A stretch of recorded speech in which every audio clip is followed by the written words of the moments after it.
Bienvenue à ComStory, nouvelle web-série de Kayak Communication. Le but, c'est de partager avec vous des histoires sur des campagnes de communication, sur des astuces en communication, vous expliquer ce qui marche pas, les flops, les tops, ce qu'il faut faire et surtout ce qu'il ne faut pas faire en matière de communication. Alors c'est un format de 3 minutes environ, mais derrière ces 3 minutes, ce sont 30 années d'expérience et de capitalisation d'expérience de l'agence que l'on va vous dévoiler. Alors si vous voulez devenir des cracks de la com, abonnez-vous pour ne rater aucun épisode. Alors dans un monde où tout le monde zappe, comment faire passer votre message? Bon, voilà, ça c'est le sujet de cet épisode. Alors pourquoi on zappe déjà? Qu'est-ce qui fait que les gens zappent? Et puis comment faire passer un message quand vous avez tout le monde qui n'est pas attiré par les différents contenus qu'on peut trouver sur le net? Alors il faut savoir que, bien évidemment, depuis le net, depuis l'avènement des réseaux sociaux, ça a quand même démocratisé la communication puisque les 8 milliards d'âmes sur Terre arrivent à communiquer tous. Mais cela a généré une prolifération des contenus, donc ce qui est devenu finalement nuisible pour chacun d'entre nous parce que vous ne pouvez pas être visible comme tout le monde. En 2003 par exemple, il y a eu 1 zétaoctet de contenu qui ont été injectés sur le net. 1 zétaoctet de contenu, c'est 21 zéros derrière le 1. C'est tout simplement l'équivalent de tout ce qui s'est passé depuis la nuit des temps jusqu'en 2003.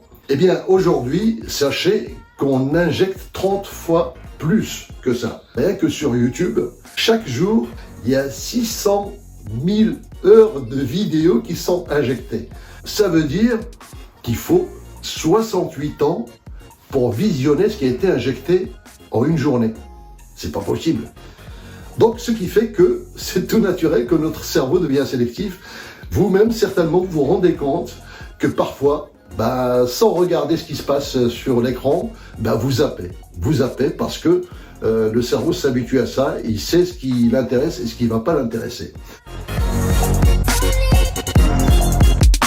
Alors, comment être visible? Comment accrocher? Comment faire passer votre message dans un monde où on n'arrête pas de zapper? Ce qui se passe dans les sociétés occidentales, en Europe, mais toutes les sociétés avancées qui sont sur le net, on est en train de s'américaniser. Alors ça veut dire quoi? Il faut savoir que les Américains, ils sont très premier degré.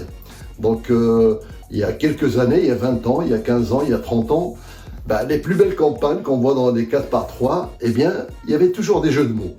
Aujourd'hui, c'est peine perdue parce que on n'a pas le temps de déchiffrer votre jeu de mots, votre blague, etc. Donc, ce qui fait qu'il faut être premier degré comme les Américains, c'est-à-dire droit au but. Donc, pour que votre message puisse passer dans un monde où tout le monde zappe, il faut que vous le dites de manière claire, simple et précise.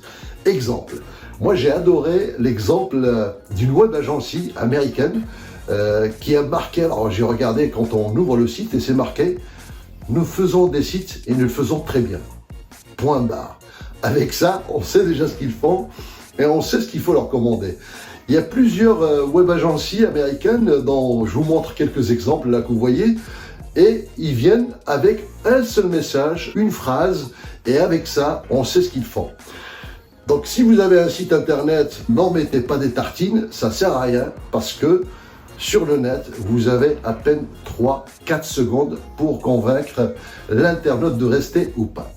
Voilà pour cet épisode, j'espère qu'il vous a appris quelque chose, mais en tout cas je vous donne rendez-vous pour les prochains épisodes. N'hésitez pas à vous abonner sur notre chaîne Kayak Communication.